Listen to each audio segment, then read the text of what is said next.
dia tersegmen huruf dan latar belakangnya. Nah, yang lainnya misal pada barcode atau pada QR code. Nah, seperti ini masuknya ke dalam citra biner. Nah, bisa kita lihat di sini pada citra biner, misal di sini ada smiley seperti ini ya, ada gambar smiley seperti ini, maka pixelnya itu yang berwarna di sini kita tunjukkan. Ini agak terbalik ya ini. Yang jelas 1 itu nantinya putih, kemudian 0 itu digambarkan sebagai hitam gitu. Biasanya seperti itu. Namun sebaliknya juga bisa di sini. Tergantung kita memberikan objeknya itu mau kita bentuk dalam hitam yang terlihat atau putih seperti itu. Nah, misal di sini hitam, maka di sini anggaplah ini adalah 0 semua, kemudian yang lainnya di sini adalah 1, biar kita punya satu kesepakatan bahwa pixel putih itu 255 atau 1, hitam itu 0 gitu ya. Atau sebaliknya juga boleh sebenarnya. Nah, kemudian kita lihat di sini ada suatu objek, dia membentuk, kalau dalam bentuk pixelnya bisa kita lihat nilainya adalah hanya 0 dan 1 saja. Nah, kenapa kita perlu citra biner? Yang pertama adalah karena kebutuhan memori untuk setiap pixelnya itu sedikit. Dia hanya 1 bit per pixelnya. Kemudian pada citra biner itu bisa dikenakan operasi logika AND, OR, NOT, sehingga di sana komputasinya relatif kecil. Kemudian yang ketiga adalah untuk merepresentasikan citra hasil pendeteksian tepi atau edge misalnya. Nah, ini kemarin dengan Pak Agus Harjoko sudah membahas tentang berbagai teknik untuk melakukan pendeteksian tepi atau edge detection. Nah, contohnya seperti ini. Baik. Oh ya, mungkin saya record dulu ya, supaya nanti ada backupnya. Oh, sudah di record, oke. Oke, ya. Balik lagi ke sini.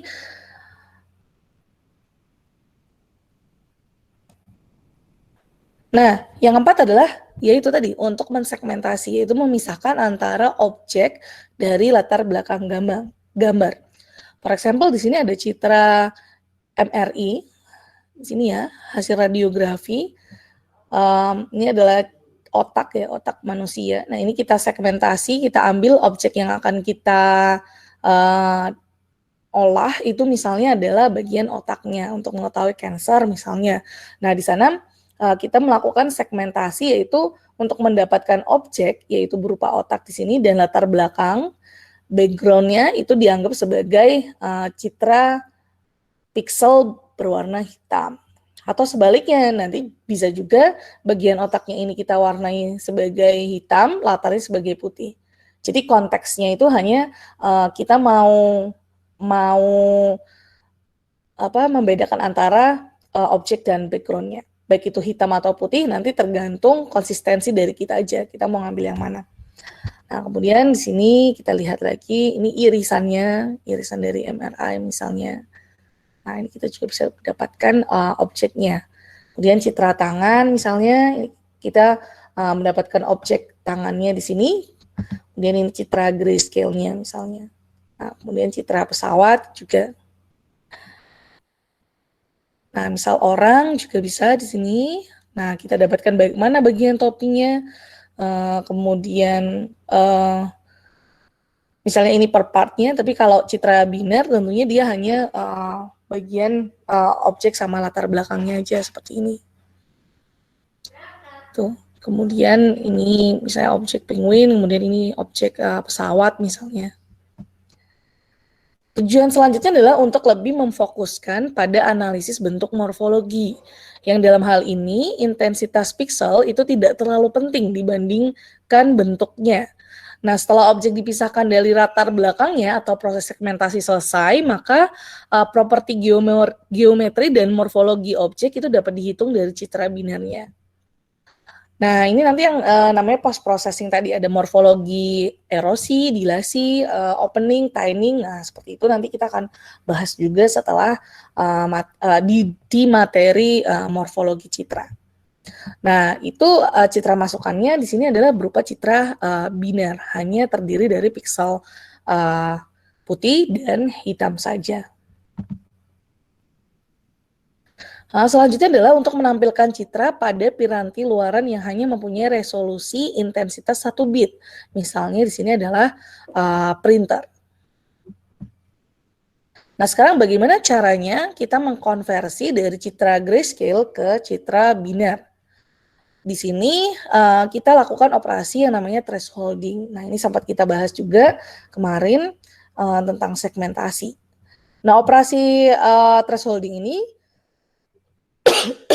mengelompokkan nilai derajat keabuan setiap piksel dalam 2 kelas, yaitu hitam dan putih.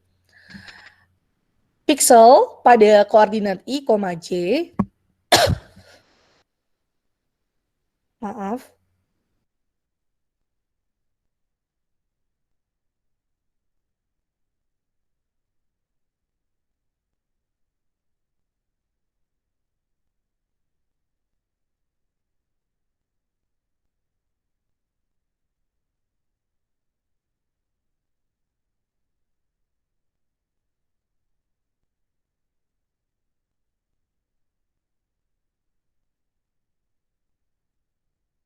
baik maaf, batuk jadi. Oke, di sini piksel pada I, C di sini, koordinat I, J, itu akan bernilai 1 ketika nilai piksel tersebut, misal di sini cara men-thresholdnya adalah kurang dari sama dengan nilai threshold tertentu. Nah, nilai threshold tertentu ini diambil dari intensitas objek yang akan kita segmen ya, atau kita ambil. Kemudian dia akan bernilai 0 jika tidak memenuhi syarat threshold ini. Nah, bagaimana memilih thresholdnya? Kalau misalnya kita punya uang koin seperti ini, nah kita mau memisahkan dari backgroundnya yang warnanya adalah hitam. Nah, ini cukup mudah karena di sini warnanya itu cenderung keabuan. Kalau mau kita bilang sebuah proses thresholding itu ketika dia itu berhasil mensegmentasi seperti ini. Jadi objeknya itu full, tidak ada yang terpotong atau kurang. Nah, kalau misalnya threshold yang kita tentukan itu terlalu kecil atau rendah gitu, maka ada bagian dari background yang mungkin ikut tersegmen atau ikut menjadi piksel bernilai 1. Nah, seperti ini misalnya bagian sini. Kemudian ini seharusnya bagian sini itu adalah background tapi dia ikut threshold juga di sini. Nah, bagaimana kalau misalnya di sini nilai thresholdnya itu terlalu tinggi. Nah, ketika nilai thresholdnya itu di sini terlalu tinggi, otomatis bagian objek yang harusnya itu bernilai 1 pikselnya, maka dia akan ikut sebagai background di sini. Nah, bisa kita lihat. Nah, cara pemilihannya di sini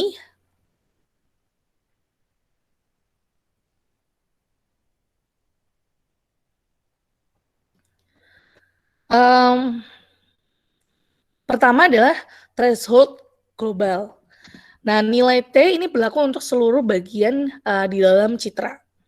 Nilai T itu dipilih sedemikian sehingga galat sekecil mungkin.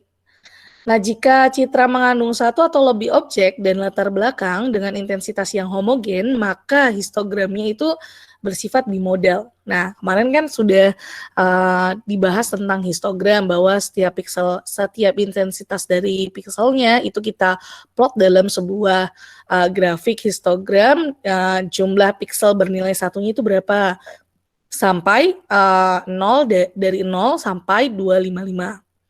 Nah, ketika, di dalam citra tersebut itu relatif homogen intensitasnya, maka di sini, dia akan membentuk, grafik histogram seperti ini, atau disebut sebagai, histogram bimodal di sini. Maka di sini dia punya yang namanya lembah. Nah, lembah ini, itu bisa dijadikan, nilai threshold, yaitu, karena itu, di sini analoginya adalah, ini sebagai intensitas piksel pada, pada satu objek, kemudian yang ini adalah pada objek kedua. Nah, karena di sini relatifnya dari 0 sampai 255, maka kita di sini bisa menentukan nilai threshold intensitasnya itu berapa. Nah, ini salah satu cara untuk, mengetahui menetapkan nilai threshold-nya pada proses segmentasi menggunakan thresholding. Contohnya pada gambar koin dan latar belakang hitam tadi. Nah, dia cenderung sifatnya bimodal karena di sini, intensitas yang gelap yaitu makin ke arah 0, itu di sini, eee, banyak ya di sini histogramnya kita lihat pikselnya, cukup banyak. Kemudian, yang mengarah ke 255 juga bisa kita lihat di sini. Nah, di sini ada, threshold atau ada lembahnya. Nah, nilai lembah ini bisa kita tetapkan, untuk melakukan proses thresholding ini. Nah, kita lihat di sini gambarnya, ini relatif warnanya adalah, abu-abu, kemudian di sini ada satu koin yang warnanya itu masih cenderung agak kehitaman. Nah, untuk visualisasi paling mudah itu misal kita menggunakan, MATLAB di sini, citra koinnya kita read, kemudian kita buat ya histogramnya, kemudian tadi, digunakan untuk menentukan nilai threshold-nya, kemudian di sini ada, image to binary, jadi ini adalah fungsi untuk mengubah, atau melakukan thresholding ya, Pak, yang ada di MATLAB, yaitu di sini image-nya, kemudian ini adalah nilai threshold yang kita tentukan. Kenapa dibagi 255? Karena di sini agar nanti, nilainya itu di antara 0 dan 1, jadi kayak proses normalisasinya.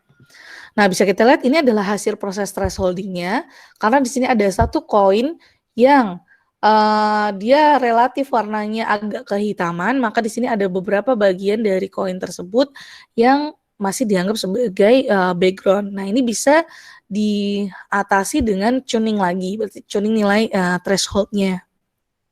Nah, misal di sini diambil 75, nah di sini kita dapatkan, segmentasi yang jauh lebih baik. Jika nilai intensitas objek diketahui dalam selang T1 dan T2, maka di sini kita dapat menggunakan fungsi thresholding. Kalau tadi pada koordinat piksel I, J sama dengan 1, jika kurang dari sama dengan T saja, maka di sini kalau kita misalnya punya dua nilai, ini adalah nilai minimum dari piksel objek yang akan kita segmen atau kita thresholding, kemudian ini adalah nilai maksimumnya. Jadi dia punya dua ambang batas. Nah, di sini maka dia piksel tersebut akan bernilai 1 ketika nilainya adalah T1 kurang dari piksel I pada koordinat I, J, kemudian kurang dari sama dengan T2. Yang lainnya akan dianggap sebagai background di sini. Nah, jika terdapat lebih dari satu lembah dan dua bukit, misalnya berarti di sini ada lebih dari satu nilai threshold-nya. Maka di sini bisa kita ambil nilainya, piksel tersebut akan bernilai A pada koordinat di sini X, Y misalnya, jika nilai piksel tersebut pada koordinat X, Y itu bisa lebih besar dari T2. Kemudian akan bernilai B jika T1 kurang dari Fx, Y, kemudian piksel tersebut juga kurang dari sama dengan T2. Kemudian akan bernilai C jika nilai F, X, Y itu kurang dari sama dengan T1.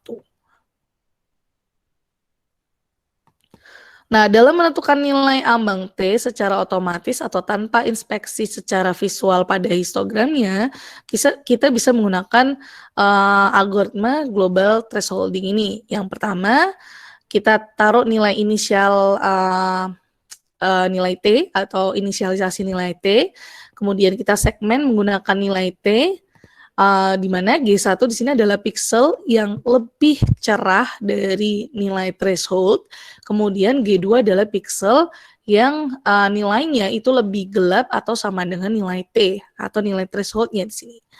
Nah, kemudian hitung dari average atau rata-rata intensitas M1 dan M2 dari G1 dan G2.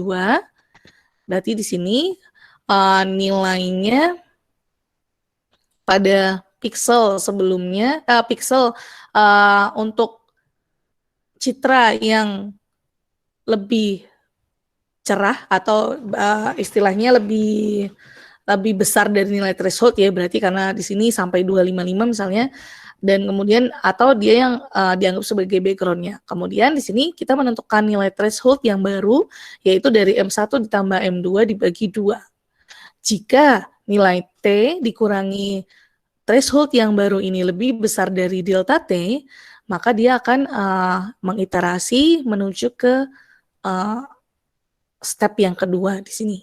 Kalau tidak memenuhi, maka dia nanti akan melakukan stop atau penghitungan nilai threshold yang baru itu dihentikan. Nah, thresholding secara lokal itu dilakukan terhadap daerah-daerah di dalam citra. Nah, dalam hal ini, citra dipecah menjadi bagian-bagian yang kecil, kemudian proses thresholding dilakukan secara lokal, atau di sini sering disebut sebagai local thresholding. Nilai threshold untuk setiap bagiannya belum tentu sama dengan bagian yang lain. Nah, sebagai contoh di sini, thresholding dilakukan terhadap daerah citra yang berukuran 5x5 atau 8x8 piksel.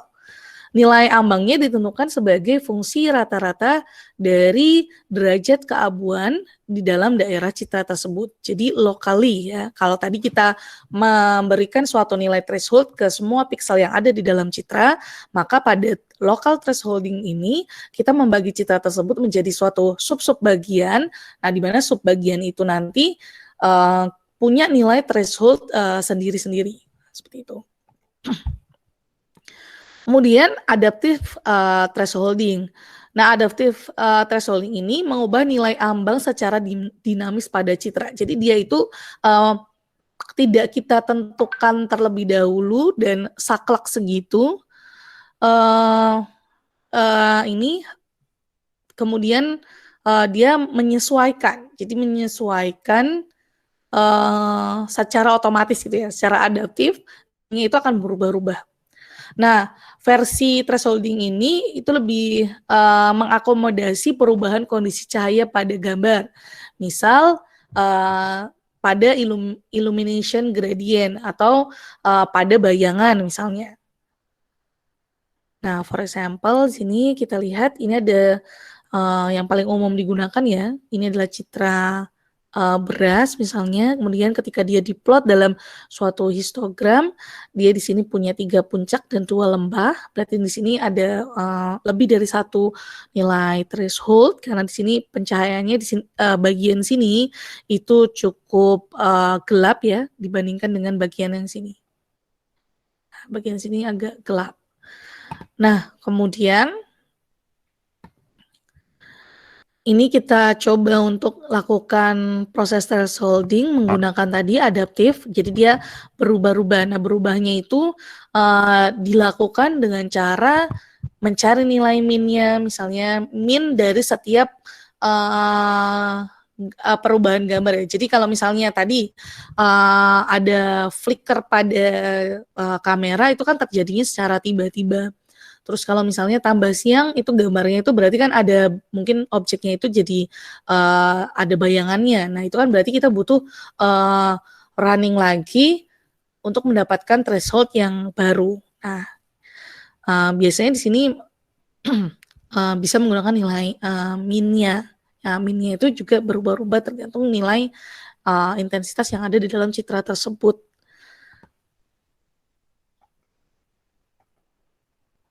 Nah, Nah, kegunaan citra biner hasil proses thresholding. Nah, yang pertama adalah untuk memisahkan antara objek dengan latar belakang pada citra asalnya, kemudian citra biner menjadi template untuk melakukan segmentasi terhadap objek. Nah, hasilnya seperti ini misalnya. Ini ketika citra biner di-N-kan dengan citra yang ada intensitasnya di sini.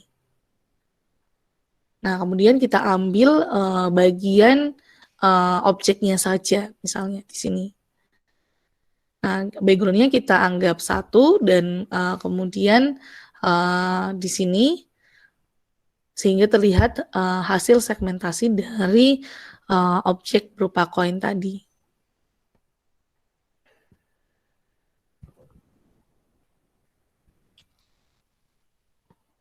Ya, ini prosesnya untuk mendapatkan nilai objeknya atau melakukan segmentasi sehingga hanya tertinggal pixel objek saja. Nah, kemudian seringkali pada proses thresholding itu ada bagian yang misalnya bukan objek, tapi dia terdeteksi sebagai objek. Nah, di sini kita bisa melakukan filter menggunakan luas yang ada terhadap objek yang muncul. Nah, for example seperti ini ya. Nah, ini kan ada objek-objek yang sebenarnya dia tuh tidak diperlukan atau noise ya. Kita sering menyebutnya noise.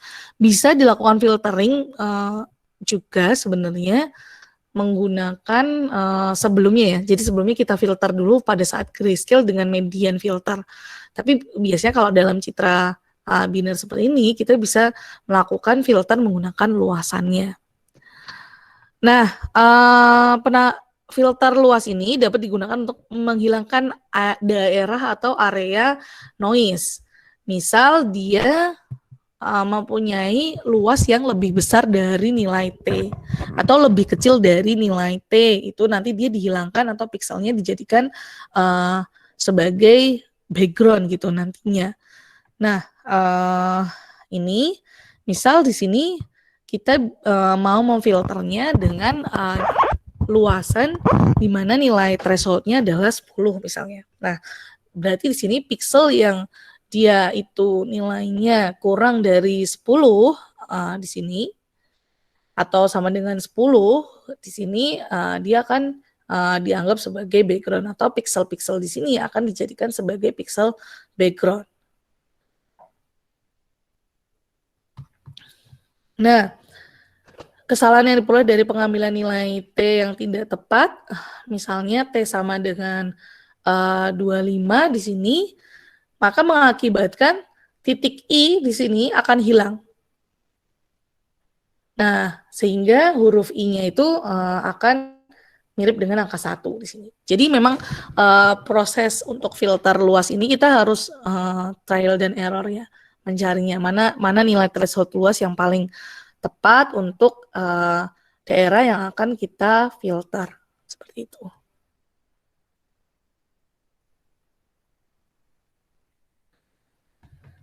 Kemudian run length encoding atau RLE. Nah, RLE merupakan metode pengkodean citra biner untuk menghasilkan representasi citra yang mampat. Nah, dua pendekatan yang digunakan dalam RLE pada citra biner yaitu yang pertama, posisi awal kelompok nilai 1 dan panjangnya atau length of runs. Kemudian panjang run dimulai dengan panjang run 1. Nah, for example di sini kita punya citra biner 111100 dan seterusnya sampai dengan 11. Kemudian pada baris ketiganya 11100 111111. Nah, hasil pengkodean pada metode RLE pada pendekatan pertama yaitu di sini posisi awal kelompok nilai 1 dan panjangnya length of run-nya. Maka di sini kita bisa melakukan pengkodean 1,3, kemudian 7,2, kemudian 12,4 yang ini, kemudian 17,2, kemudian 20,3 di sini. Kemudian di sini ada lagi yaitu 5,13 dan 19,4 untuk yang area piksel bernilai 1 di sini.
Kemudian pada baris yang kedua 5, 13, 19, 14, kemudian baris yang ketiga 1,3 untuk daerah yang sebelah sini. Oh maaf, belum muncul. Ya. Kemudian 19,4. Oh sorry, 17,6. 17,6. Area 1 di sini. Atau pendekatan kedua, run lag-nya jadi 3, 3, 2, 3, 4, 1, 2, 1, 3, kemudian 0, 4, 13, 1, 4.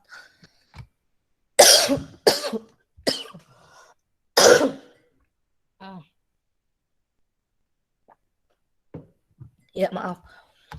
Kemudian pada baris yang ketiga 3, 13, 6.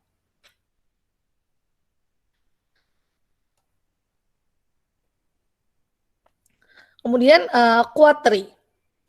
Kuatri merupakan representasi wilayah atau region di dalam citra biner. Setiap simpul di dalam pohon kuatri ini merupakan salah satu dari 3 kategori putih, hitam, dan abu-abu. Nah, algoritma kuatri ini adalah bagi citra secara rekursif menjadi 4 buah wilayah yang berukuran sama. Untuk setiap wilayah, itu bila piksel-piksel di dalam wilayah tersebut semuanya hitam atau semuanya putih, maka proses pembagian dihentikan. Sebaliknya, bila piksel-piksel di dalam wilayah itu mengandung baik piksel hitam maupun piksel putih kategori abu-abu, maka wilayah tersebut dibagi lagi menjadi 4 bagian. Demikian seterusnya sampai diperoleh wilayah yang semua pikselnya hitam dan semua pikselnya putih. Nah, ilustrasinya itu seperti ini. Ini adalah region A, kemudian region tadi dibagi menjadi B, C, D, E. Di sini, kemudian setiap di sini regionnya tadi itu kita bagi lagi menjadi yang lebih kecil lagi I, J, L, K. Nah, nanti hasil pembagiannya di sini itu nanti kita kodekan. Artinya di sana dark atau white gitu ya di sini. Atau di sini GW itu berarti gray weight, kemudian black, kemudian white, black, gray, white, gray, white, gray, white, black. Misalnya seperti itu. Oke, nanti juga bisa didekode jadi gray, kemudian white gray dikali dengan white black white, kemudian black gray, kemudian white gray, white black. Nah, seperti itu. Kemudian boundary tracing. Setelah citra grayscale disegmentasi menjadi citra biner, maka perbedaan antara objek dengan latar belakang akan terlihat dengan jelas. Di sini piksel objek berwarna putih dan piksel latar itu akan berwarna hitam. Rangkaian piksel yang menjadi batas atau boundary antara objek dengan latar belakangnya atau dengan background-nya itu, dapat diketahui secara keseluruhan menggunakan algoritma boundary, following sini. Yang pertama, algoritmanya adalah pertemuan antara piksel putih dan hitam dimodelkan sebagai segmen garis. Nah, kemudian, proses tracing batas wilayah dianggap sebagai pembuatan rangkaian keputusan untuk bergerak lurus, belok kiri, atau belok kanan. Nah, piksel yang bertanda titik di sini bisa kita lihat menyatakan piksel yang sedang ditelaah. Nah, proses tracing harus menentukan arah piksel batas berikutnya bergantung pada piksel-piksel, sekitarnya. Misal, warnanya itu sama-sama grey gitu dari titiknya, maka dia lurus.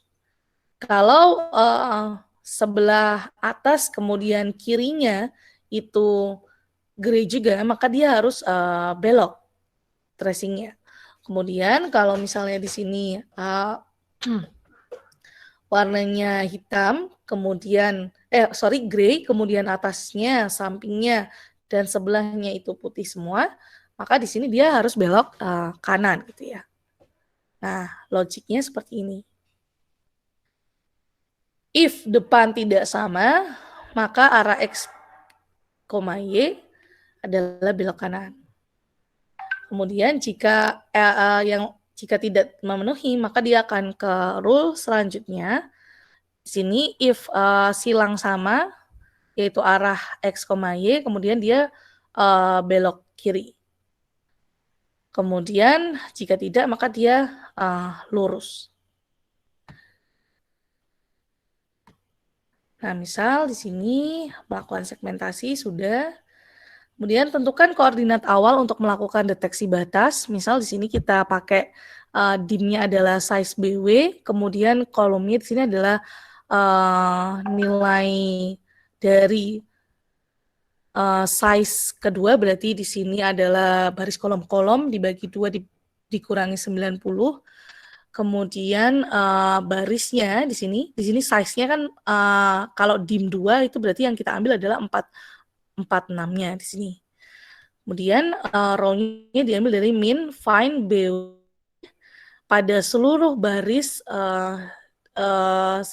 pada kolomnya. Nah, kolomnya itu diambil dari nilai ini, round 46 dibagi 2 dikurangi 90.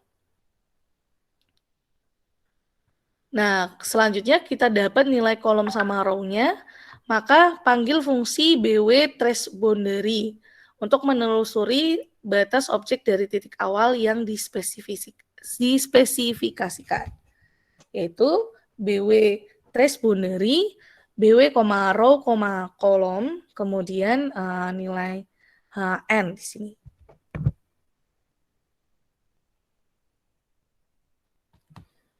Nah, ini untuk mendapatkan boundary-nya. Nah, tampilkan citra awal dan gunakan koordinat yang dihasilkan untuk BW trace boundary untuk memplot batas objek di dalam citranya. Nah, ini bisa kita lihat, berarti startingnya di sini yang kita ambil. Plot boundary di sini, boundary 2 berarti ambil bagian piksel-piksel yang jadi batas objeknya, kemudian nanti dia digambar dengan warna GG, itu berarti green di sini.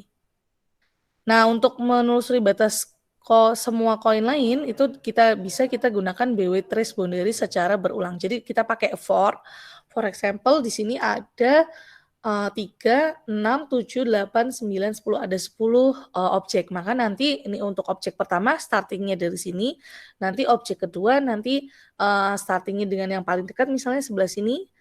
Nah, itu nanti kita bisa kita iterasi.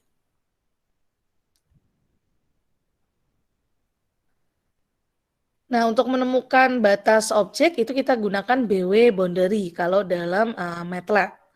Nah, misal di situ ada yang belum terisi, atau masih ada pixel background yang ikut di dalam boundary tersebut atau di dalam objek, maka kita bisa mengisi area di dalam setiap koin. Jadi kalau ada yang bolong gitu ya, intinya itu ada yang bolong, dia terisi oleh pixel background, maka di situ kita bisa kita isi agar pixel pada objek tersebut itu jadi pixel objek atau putih, yaitu dengan infill.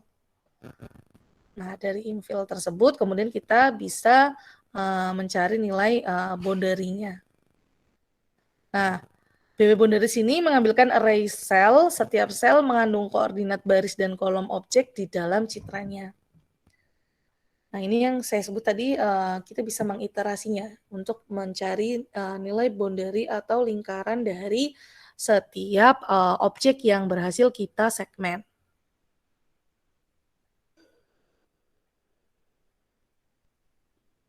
Jadi ini adalah koordinat pixel pada objek tersebut ya di sini.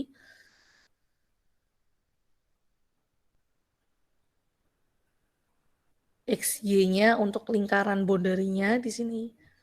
Itu disimpan ini berarti semua barisnya ini semua di kolom kedua, kemudian ini pada semua baris di kolom pertama. Nah, itu menyimpan nilai X dan Y dari boundary objeknya. Sini. Oke, selanjutnya adalah proses tiling atau penipisan. Nah, proses tiling di sini adalah operasi pemrosesan citra biner yang dalam hal ini objek region-nya itu direduksi menjadi rangka atau skeleton yang menghampiri garis sumbu objek. Nah, tujuan penipisan atau proses tiling ini adalah mengurangi bagian yang tidak perlu atau redundant di sini ya, sehingga hanya dihasilkan informasi yang esensial saja atau yang penting saja. Nah, pola hasil penipisan harus tetap mempunyai bentuk yang menyerupai pola asalnya. Nah, ini sangat bermanfaat sekali untuk proses pengenalan surat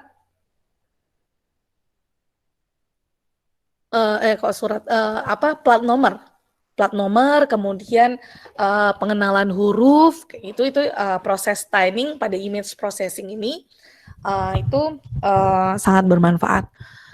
Oh ya, sebelum kita bahas ke bagian aplikasi dari image processing-nya nanti setelah segmentasi, ada beberapa perbedaan antara image processing dan pengenalan pola, kemudian computer vision. Pada image processing itu fokusnya adalah kita masukkannya berupa citra, keluarannya juga berupa citra. Tapi pada pengenalan pola, di mana itu juga digunakan pada konsep computer vision di sini, ketika masukannya itu citra, maka keluarannya itu bisa jadi adalah teks, bisa jadi keluarannya itu adalah kelas. Jadi itu perbedaannya. Pada image processing, teknik pengolahan citra digital, itu kita berfokus pada bagaimana memproses sebuah citra sehingga citra tersebut layak atau siap untuk diproses selanjutnya. Walaupun demikian, materi tentang image processing ini memang kita ada yang sampai ke interpretasi. Nah, interpretasi itu tapi tidak sebagian besar itu outputnya masih berupa gambar juga gitu. Nah, sama seperti pada saat misal kita mengolah suatu plat nomor, kemudian kita berhasil mensegmennya. Nah, untuk masuk ke bagian classifier atau mengklasifikasikan bahwa huruf tersebut itu huruf apa, dibaca secara otomatis misalnya, maka proses-proses seperti tiling ini itu diperlukan. Karena apa? Agar inputan bagi classifier, for example JST, itu tidak terlalu rumit, tidak terlalu kompleks, maka kita bisa mengambil pixel dari huruf tersebut itu yang penting saja. Salah satunya kita membentuk huruf tersebut dalam bentuk skeleton atau pixel, satu pixel aja gitu ya. Menyerupai garis sumbu. Nah, bisa kita lihat di sini, misal di sini adalah huruf R, di sini pikselnya kan tampak tebal di sini ya. Maka ketika kita melakukan tiling terhadap citra huruf R ini, kita ambil sumbunya saja, sumbu dari huruf R ini. Nah, kalau misalnya inputannya itu berupa piksel yang akan dimasukkan pada proses JST, maka nanti piksel-piksel yang ada pada skeleton huruf R ini itu akan menjadi inputan bagi si classifier.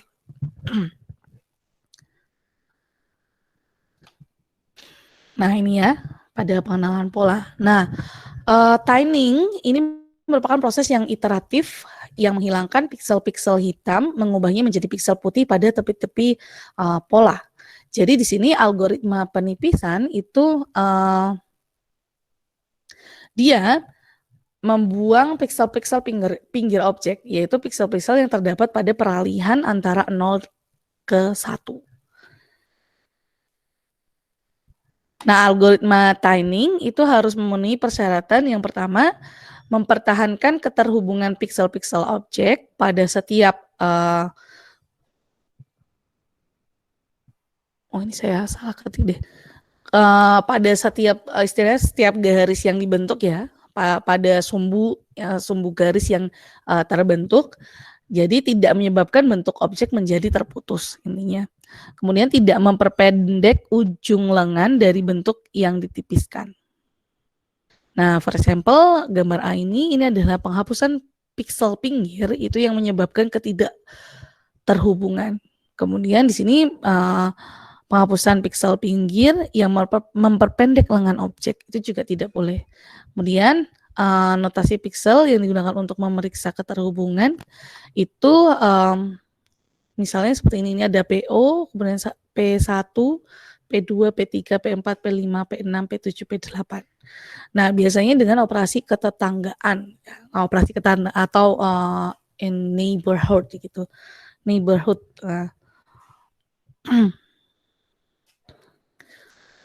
Nah, kemudian algoritma tiling ini yang umumnya adalah memeriksa piksel-piksel di dalam jendela yang berukuran 3 kali 3 piksel dan dia menghilangkan 1 piksel pada batas objek pada setiap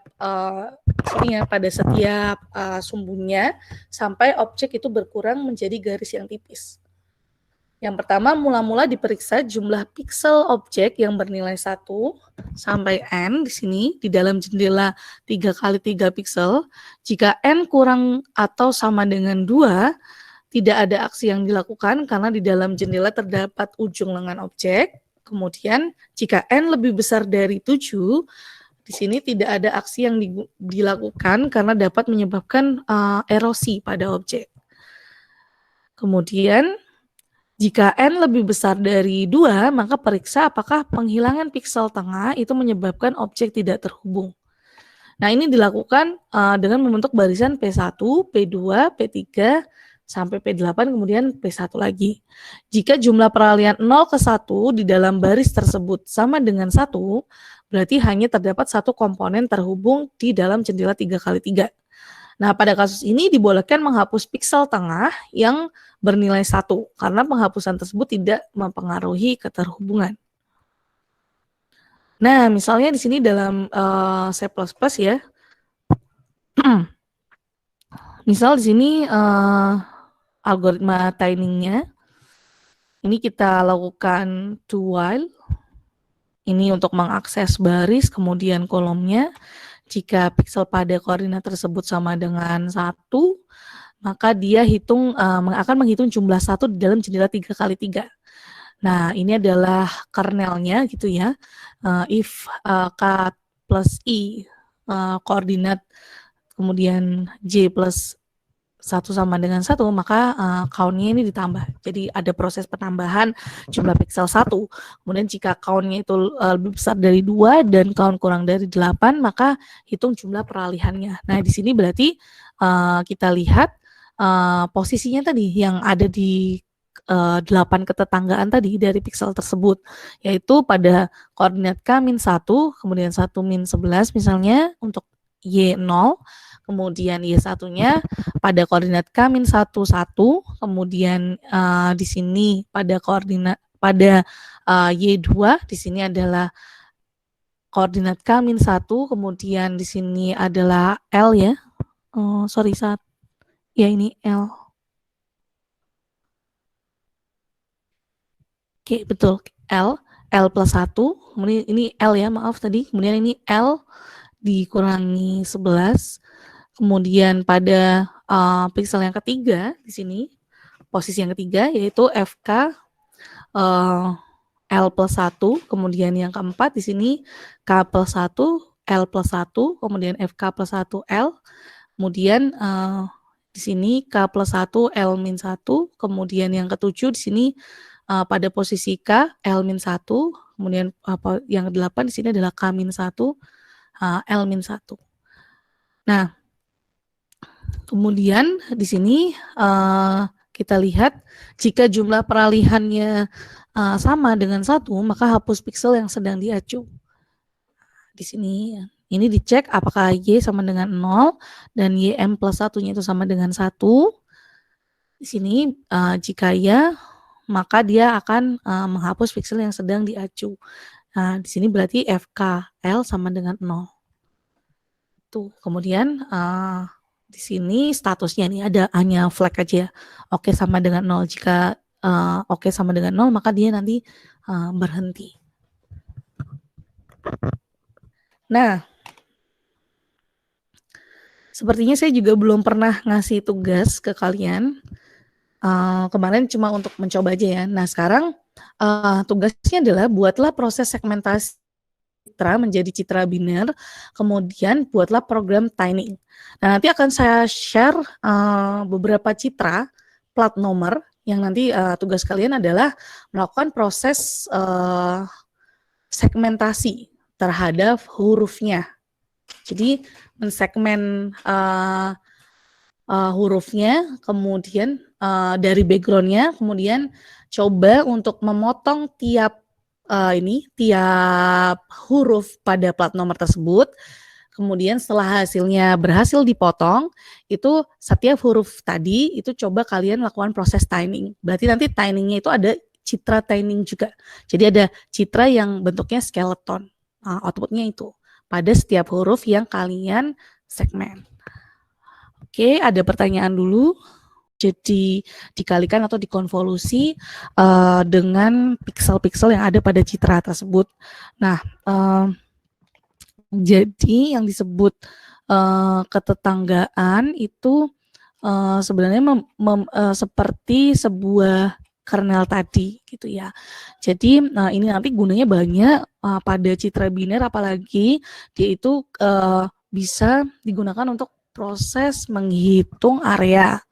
Kemudian bisa digunakan untuk melihat bahwa di sana itu sudah berbatasan dengan pixel background atau belum, seperti itu. Nah, yang disebut sebagai connected komponen itu adalah pixel di mana dia itu terdiri dari bisa 4, bisa 8 ketetanggaan di sini. Nah, yang dimaksud dengan ketetanggaan misalnya seperti ini. Kalau dia 4 connectivity-nya, maka pixel yang akan kita evaluasi itu berada di tengah. Kemudian yang pixel ketetanggaannya adalah 1, 2, 3, 4. Apakah kursor saya kelihatan nggak ya? Kelihatan. Oke, kelihatan ya kursornya ya. Jadi ketetanggaannya itu ada di sini sama ada di sini. Saya bilang di sini sambil nunjuk yang ini ya. Itu kalau 4 konektivitas atau 4 ketetanggaan. Sedangkan kalau misalnya 8 ketetanggaan, maka di sini posisinya adalah pixel yang akan kita evaluasi. Kemudian ini seperti yang tadi ada P0, P1, P2, P0, P1, P2, P3, P4, P5. Kalau ini kita anggap sebagai pixel ke 0, maka P1-nya 1, 2, 3, 4, 5, 6, 7, 8. Jadi dia punya 8 ketetanggaan di sini. Nah, ini sebentar. Oh, ini sudah connected labelingnya.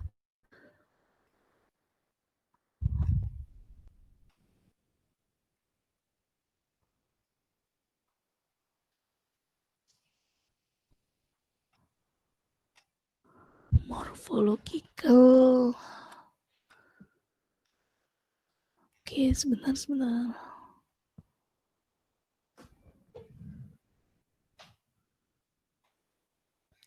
Nah, ini 4 neighborhood, 8 neighborhood ini.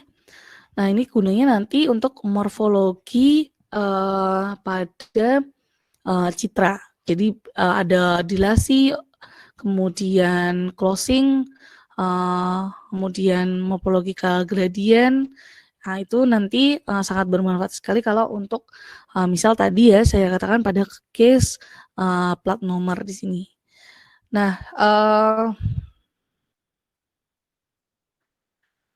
Nah, ini posisinya berarti nanti kalau misalnya ini punya X, Y, maka nanti di sini bisa kita anotasi jadi, saya mau coret-coret tapi ini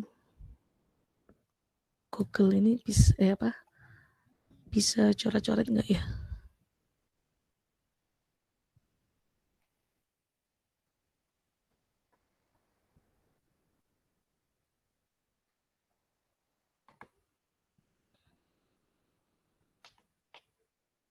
Oke.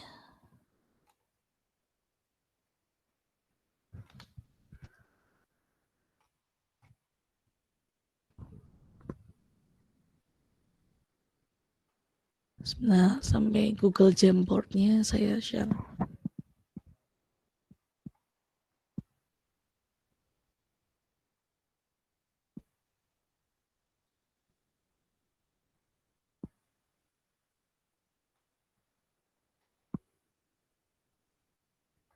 Jadi kalau misalnya di sini ada 4 ketetanggaan ya.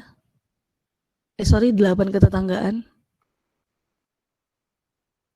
Nah, untuk mengakses pixelnya, nanti hubungannya kalau pada saat melakukan tiling tadi kan ada suatu koordinat, kemudian dia koordinatnya ada -1, -2. Nah, nanti ini kita anggap sebagai P0 misalnya, dan ini adalah P1, ini P2, ini P3, ini P4, ini P5, proses tiling tadi ya, 6, P7, dan ini adalah P8 gitu. Maka lokasinya kalau P0-nya itu sama dengan X, Y, maka nanti di sini acuannya P1 adalah dia pada kolom yang sama kan, kolom yang sama berarti di sini nanti X-1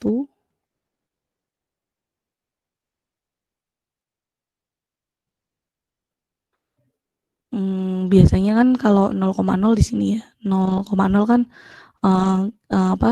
lokasi 0,0-nya ini adalah pixel 0,0, kemudian ini pixel 0,1 gitu. Jadi kalau misalnya pixelnya di sini kan berarti X-1, pada kolom yang sama Y. Kemudian kalau P2 di sini lokasinya berarti X-nya adalah X-1, Y, Y-nya di sini +1.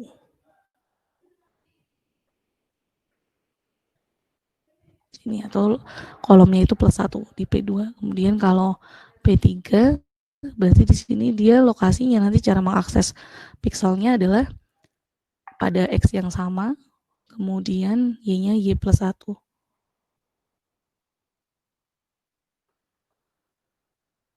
Seperti itu. Kemudian dan seterusnya yang P4 berarti nanti di sini lokasinya adalah X+1, Y+1. Lokasi pixelnya. Dan seterusnya sampai ke P8. Di sini berarti lokasinya bisa kita akses dengan X-1, Y, Y-nya berarti di sini Y-1 juga. Kalau di sininya dari 0,0 ya. Nah, itu kalau misalnya di sini 0,0.